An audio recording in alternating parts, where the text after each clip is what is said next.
Doctor साहब पहले तो उन्होंने डोजेज के हवाले से पूछा है कि जैसे हमने कोविड में भी देखा था कि 2 डोज लग रही थी सबको, लेकिन स्पुतनिक और दूसरे की 1 डोज थी। हाँ, मतलब कुछ जो है जो थोड़ी स्ट्रॉन्ग वैक्सीन थी उनकी 1 डोज थी, बाकी की 2 थी, फाइजर वगैरह। तो आप इसकी डोजेज के हवाले से बताएं, कंपनी के हवाले से।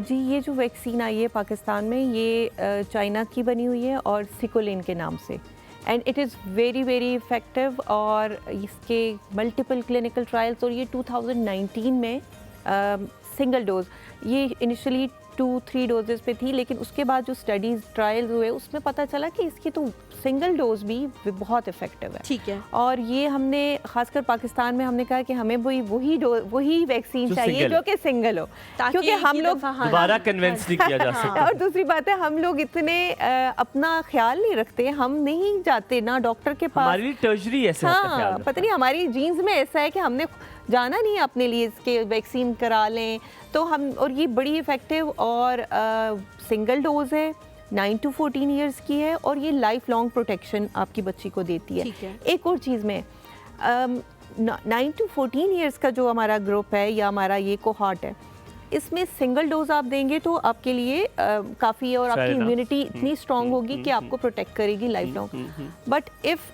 15 ईयर्स के बाद जो बच्चियां हैं, ख़वातीन हैं, वो लेंगी तो उनको मे बी 2 या 3 डोजेस भी लगवानी पड़ती हैं। और उसकी वजह ये है कि उनमें जो इम्यूनिटी इतनी स्ट्रॉन्ग डेवलप नहीं होती जितनी इस एज ग्रुप में होती है। डॉक्टर साहब जो साथ में सवाल किया उसको थोड़ा सा ऐड कर लूँ मैं चीज़। उससे पहले आप जो वैक्सीन की बात करिए, माशाल्लाह आपने अपनी बेटी से इसकी शुरुआत की है वैक्सीन की। ये अपने घर से शुरू करने के लिए बड़ा एक हिम्मत चाहिए होती है, और आपने एग्जाम्पल घर में सेट किए। ये इनकी जी बेटी है, स्क्रीन पर आप देख सकती हैं।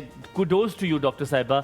आई थिंक हलीमा और मैं इससे ज़्यादा एक्साइटेड नहीं हो सकते कि ये दिखाते हुए अपने शो पर हम वो कर रहे हैं जो हम हमेशा से करना चाहते थे, और आपकी बेटी से ही शुरुआत हुई। आप खुद देखें, अपनी बेटी के लिए कोई बुरा नहीं चाहेगा। मैं बड़े लेट टर्म्स में आपको ये बात बता रहा हूँ कि अपनी बेटी के लिए कोई बुरा नहीं चाहेगा। कौन अपनी बेटी को उस वैक्सीन लगवाएगा अगर उस वैक्सीन में कोई थोड़ा सा भी मसला होगा?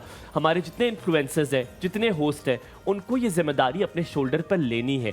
इसको अगर आप अप्रिशिएट या प्रमोट नहीं कर सकते, तो अगर आपके पास की तालीम नहीं है, हलीमा ने इतनी प्यारी आपसे बात कही कि जब तक MBBS की डिग्री नहीं है तो आप उसके बारे में बात ना करें। हाँ, अगर आप बात कर रहे हैं तो आप उन लोगों से एजुकेट होकर फिर बात कर सकते हैं। जैसे अगर हलीमा कल कोई आपको वीडियो देखती है तो she will get educated by herself from a people who is concerned, और वो फिर आपके पास वो पैगाम पहुंचाएंगी। अली हमारे साथ मौजूद है। अस्सलाम वालेकुम। अली हैं जी हमारे साथ। अस्सलाम वालेकुम।